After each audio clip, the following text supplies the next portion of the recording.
Hi, Michael William Denny of ThunderShamanism.com, ThunderWizard.com, and AskTheShaman.com. So today we're going to be talking about chapter 13 in the book. Odin says Jesus was a coward, the monotheist subversion of traditional religious thought. So, chapter 13 is entitled, Am I Intolerant? So if you haven't, please go back and watch the other videos in this series. And, I won't go into length about some of the other things that we say, but suffice it to say, I make a pretty scathing critique of Christianity and monotheism in general. By the way, if you're unfamiliar with my work, go ahead and click on the links below. You can buy the book that we're talking about here, Odin Says Jesus Was a Coward, or you can click on the other websites, thunderwizard.com, thundershamanism.com, to learn about what it is I do, see the rest of my books and DVDs. If you want to talk to me directly, if you want personal consultation, if you want instruction in shamanism, or if you want a rune reading from me, go ahead and click on asktheshaman.com and follow the instructions, and you can call me and my phone will ring. So, chapter 13, Am I Intolerant? And, this is important because I'm exposing a lot of inconsistencies in Christianity, and, I do make the argument that Christianity, in the book, I think I even say in this book that I believe that fundamentalist monotheist Christianity is the most influential thing that's ever happened to the world, and it's clearly the most destructive thing that has ever happened to our planet. And in my opinion, it is responsible for global warming, racism, just all the problems that we have. I can trace it back to that. The departure from the traditional shamanic viewpoint that all of our ancestors once had, moving into this imperial mindset. Anyway, I could go on about that. But the title of this is Am I Intolerant? So let's talk about that. Christians reading this might make the argument that I'm being intolerant towards their religion. And, but, the thing about Christianity that is unique among all other religions, save the other two monotheist religions, say if you compare Christianity to, say, Hinduism, the thing that sets Christianity apart is not the idea of love or forgiveness. That is a thought that is found in every religion in the world. There's some aspect of it that has to do with love and forgiveness and grace of the universe, in whatever form.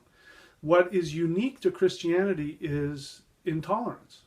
Christianity is itself a religion of intolerance. And it doesn't matter if you focus on God's love or God's forgiveness or Jesus' sacrifice on the cross. None of that matters, because the basis of that is that God hates you, you're sinful, and he must punish you. He must throw you in hell forever just because you were born and because you're human. And there's nothing you can do to save yourself. And so unless he ritually slaughters his own son and pours out his anger onto his son for your sins, you can never be saved.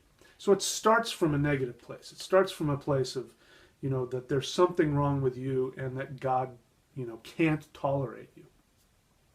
So it comes from a place of intolerance. It's based on intolerance. And it doesn't matter how much of the positive stuff you focus on, the basis of it is still there, and you can't get away from that.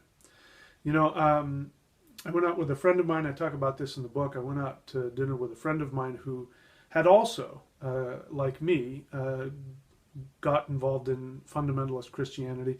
And so we were going on and on about the evils of Christianity. And, he pointed out that, his girlfriend that he was with, who's now his wife, his girlfriend probably didn't understand why we were so upset, because she had only seen Christianity from a superficial point of view. She hadn't dived into it as deeply as we had and analyzed it as deeply as we had.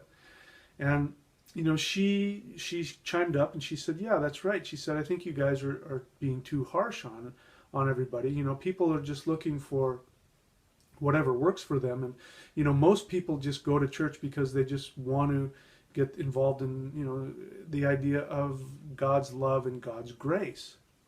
And I said, I can appreciate that. I understand where you're coming from. And I said, but the whole idea of grace in the Christian context presupposes that, again, there's something wrong with us, that the only reason we need forgiveness is because we're defective, we're sinful. And I said, that's, you know, that assumes that just because you were born human, there's something wrong with you. And, you know, I don't believe that. And, you know, there's no reason to go there. There's no reason for grace unless you're sinful. And so anyway,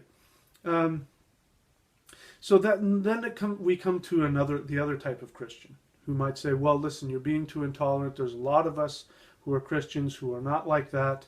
You know, we focus on God's love and God's forgiveness and, you know, Jesus, you know, whatever. And that's, I can understand that too, except for the problem that you have with the Bible, which is the Bible is not meant to be taken piecemeal. And even if you could take it piecemeal, bits and pieces of it, you still can't get away from the fundamental assumption that it's built upon, which is one of intolerance, of God's intolerance of sin. The whole Christian religion is focused on that. That's the whole idea of Jesus saving you from hell. And hell is the place everybody will go to, you know. You know, the way is broad and few there are that find the way to heaven and whatever else it was. So, you know, you can't do that with this religion. It's not designed to be taken piecemeal. I completely agree with the fundamentalists when they say either you take all of the Bible or none of it. And the reason for that is because the Bible is written to be taken that way. It's taken to be literal. You're supposed to take it as literal truth. You're supposed to take it as historical truth. You're supposed to take the truth that there is only one God and there is only one way, and every other way is wrong. So I submit this to, you know, any Christian viewers out there who may think I'm intolerant, and let me turn it around to you and say, how can you claim to be tolerant when you worship a God that excludes everybody else on the planet? You know, you can't have it both ways. You can't, on the one hand, say that people who follow a religion other than Christianity will die and burn in hell forever unless they accept, you know, the Christian religion. And at the same time say that you're tolerant of other faiths, because your faith is based on intolerance. Now, you might turn that around on me and say, well, I'm being intolerant. Who am I to say that? Aren't I also saying that, you know, Christianity is wrong? It's true. I am making the argument that Christianity is coming from a mistaken assumption. But the difference between me and you is that in my world, you can be mistaken and still have a blissful afterlife. Whereas in your religion, if you're mistaken, you go to hell forever, simply because you got it wrong. You know, and this is one of my arguments, is that Christianity, the difference between the monotheist religions, specifically Christianity, and the traditional religions that go back into, you know, prehistory, is that those religions, those shamanic religions, are a religion of experience. They're not a religion of intellectual belief. Christianity, on the other hand, is the only thing you need to do to become a Christian is to believe. You must make an intellectual belief about something, and then you have to filter everything through that belief. And the rest of your life is about your faith, building up your faith, which means trying to make, you know, objective reality fit into this really narrow, illogical viewpoint that Christianity comes from. Anyway, so I could go on and on and on, but that's the 13th chapter of the book. Odin says Jesus was a coward, the monotheist subversion of traditional religious thought. You can click on the links below. You can buy the book below, or you can click on the links below, thundershamanism.com, thunderwizard.com, and look at my other books and DVDs. If you want to talk to me directly, if you want personal counseling, if you want one-on-one instruction, or if you want a rune reading from me, click on Ask the Shaman, follow the directions. My phone will ring, and you can talk to me directly.